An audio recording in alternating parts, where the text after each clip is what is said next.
on 3, 2, and 1.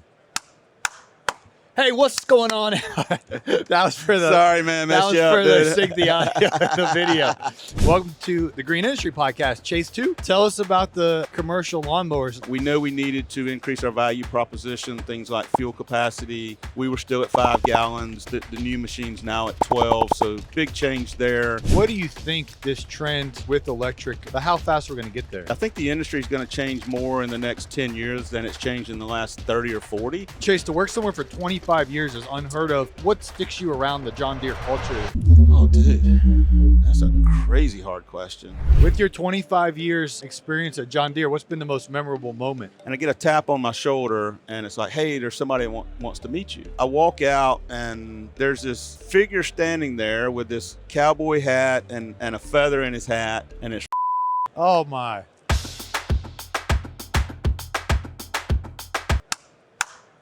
Hey, what's going on? That was for the. Sorry, man. That was you up, for the dude. sync the audio and the video. Chase is eager to get back on the program here. He was with Jeremiah Jennings on the Growing Green podcast. Yeah. And welcome to the Green Industry Podcast. Chase 2. Yep. Chase you. From North Carolina. North Carolina, man. Glad to be here. Appreciate you guys being in the booth today.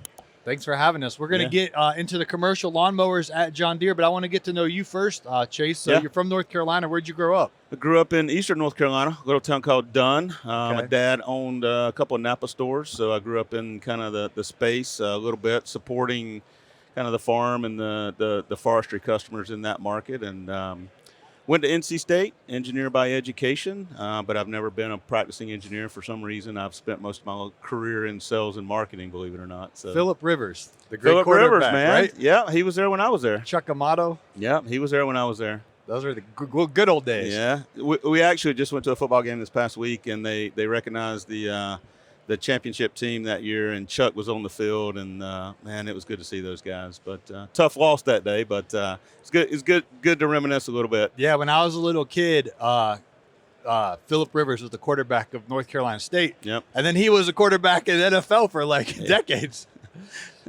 Probably the most successful quarterback that's never won a Super Bowl, right? Yeah. No. So North Carolina State, what happened after that? Yeah, so went back home, worked for my dad for a little bit.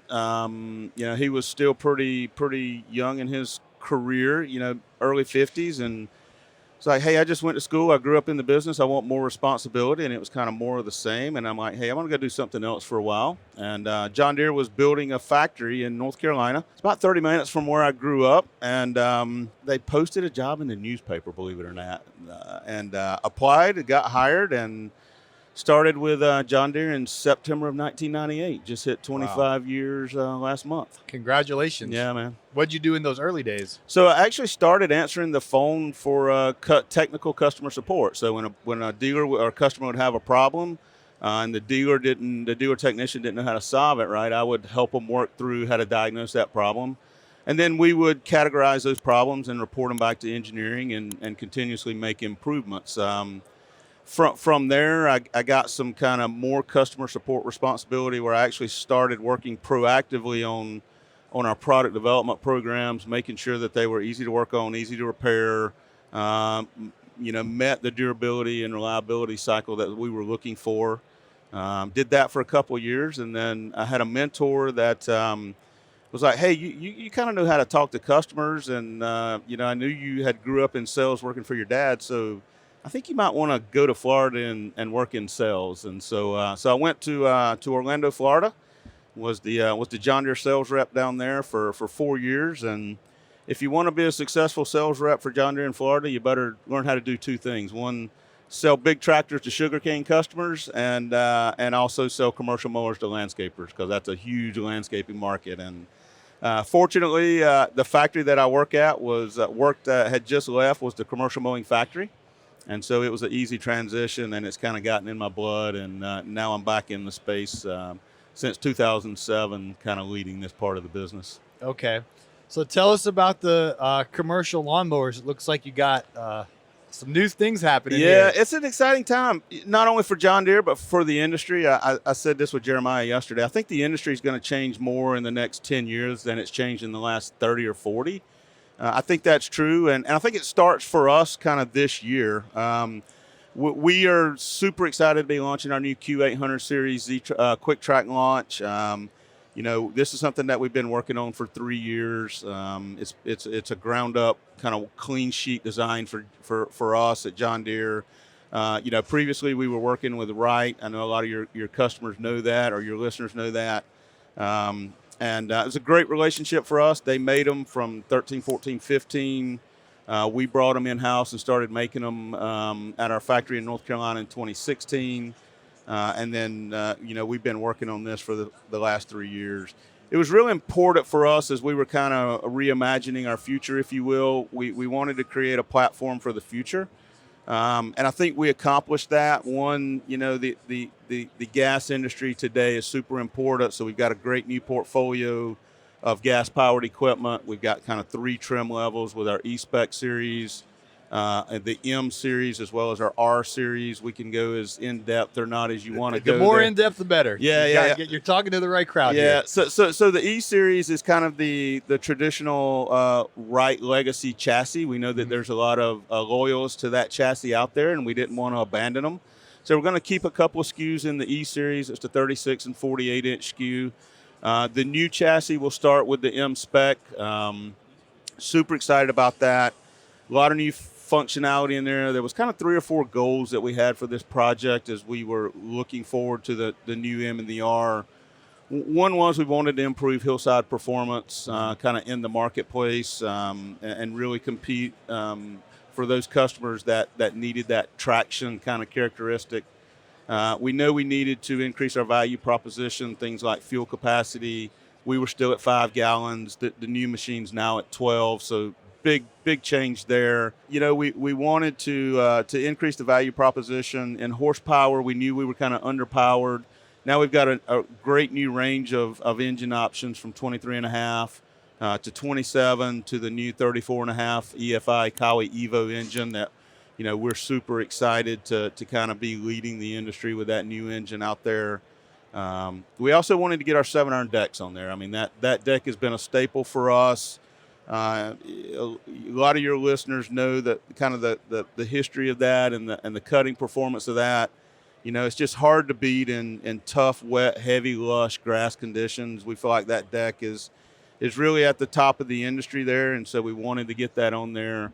As well as improve the ergonomics, update the display and things like that. So feel like we accomplished those. M series is kind of the workhorse, if you will. It's kind of the no frills machine. Okay. Got a variety of engine options.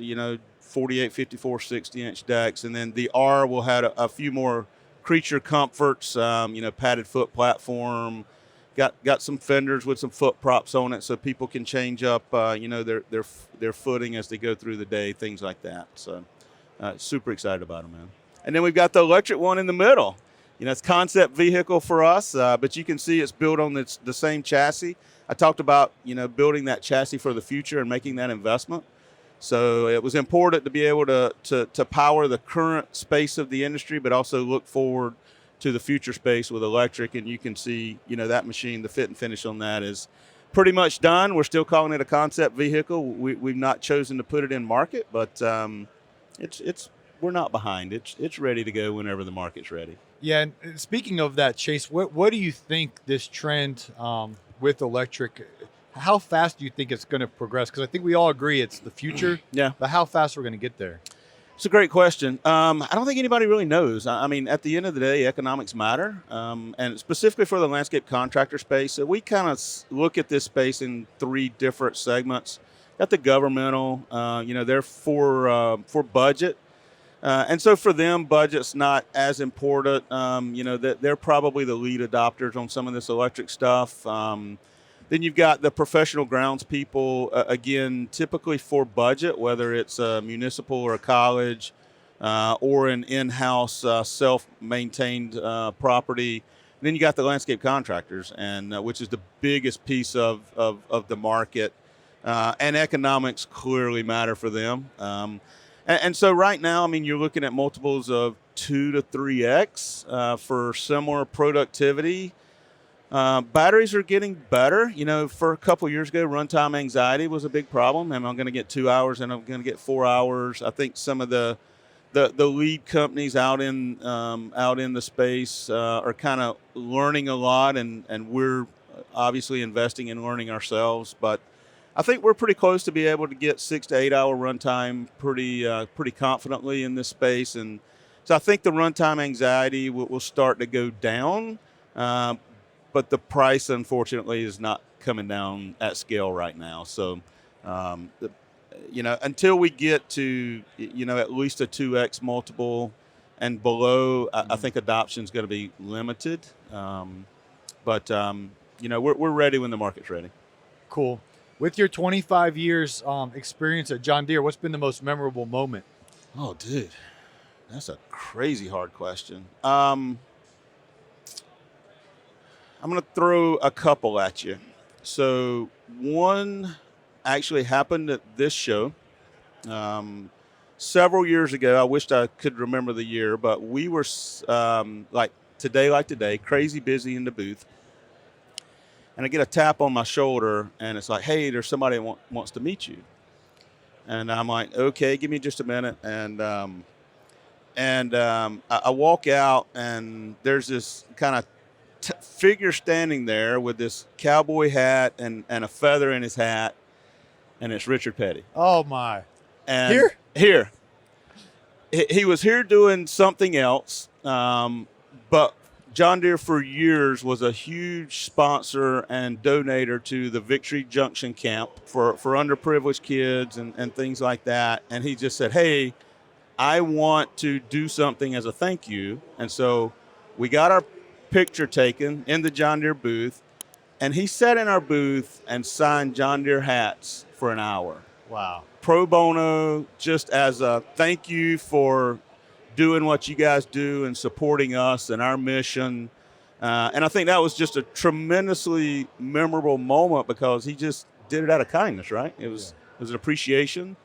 Certainly I grew up in Eastern North Carolina, so NASCAR racing was a huge deal. My dad drug me to every NASCAR track in Tennessee, Virginia, South Carolina, and North Carolina growing up. So clearly I knew who he was, and he was a bit of an idol. So that was awesome.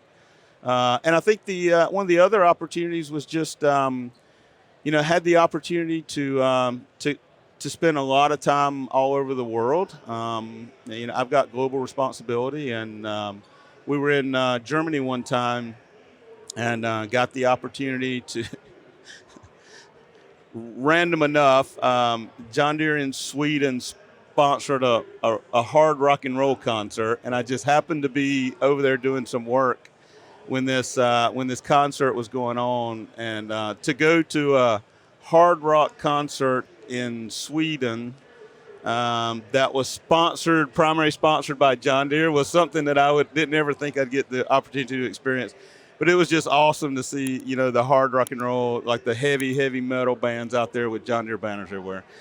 Probably never do that today, but had the opportunity to experience it then, and just a great memory. So, give us an inside look at the culture, because Chase, to work somewhere for 25 years is unheard of. I think the average job now is like, people are having like 12, 15 jobs in their career. Yeah. 25 years. What sticks you around the John Deere culture? Give us a little inside look under the hood. Yeah, John Deere's all about the people. And I think most companies, successful companies, we're 185 plus years at this point. Successful companies stick around for a couple reasons. One, because they produce really great products, and they hire really great people, and they build culture. And John Deere's no different.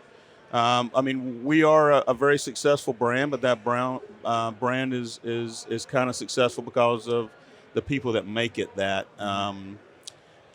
Tied to a higher mission, right? Feed the world, clothe the world, build the architecture of the world, and beautify the world, which is the space that I work in, right? It's awesome to see beautifully manicured green spaces.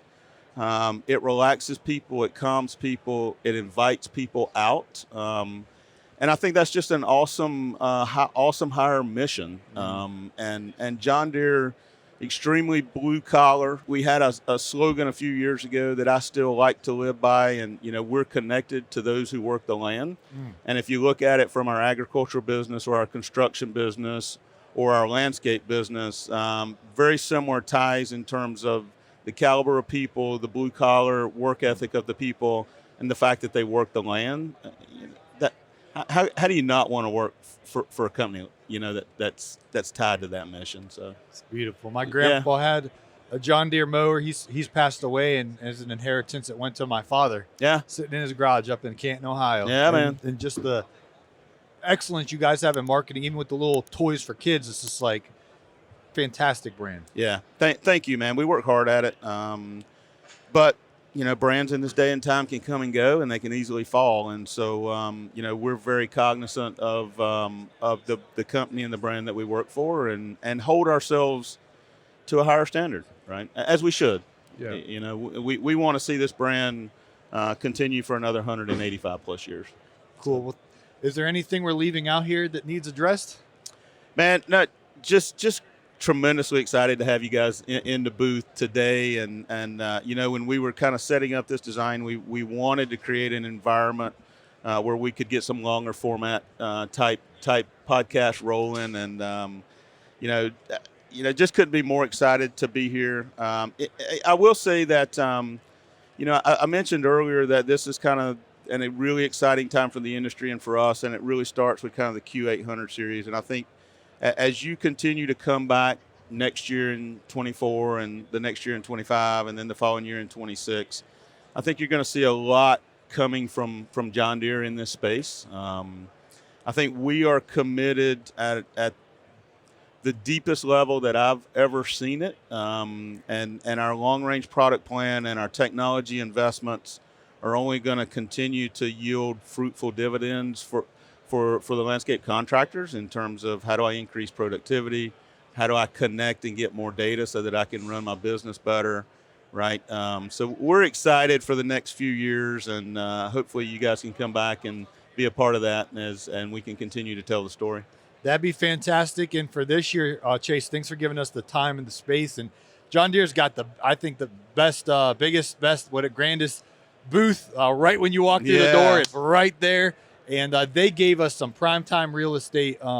Yesterday, my boy Jeremiah Jennings from the Growing Green podcast, he was here podcasting all day. We've been here on the main day Thursday, and I just want to say thank you. This is fantastic that we can set up like this and share with you guys. So thanks, Chase. Yeah, it's important for us, but it's also equally as important for you, right? We grow together, right?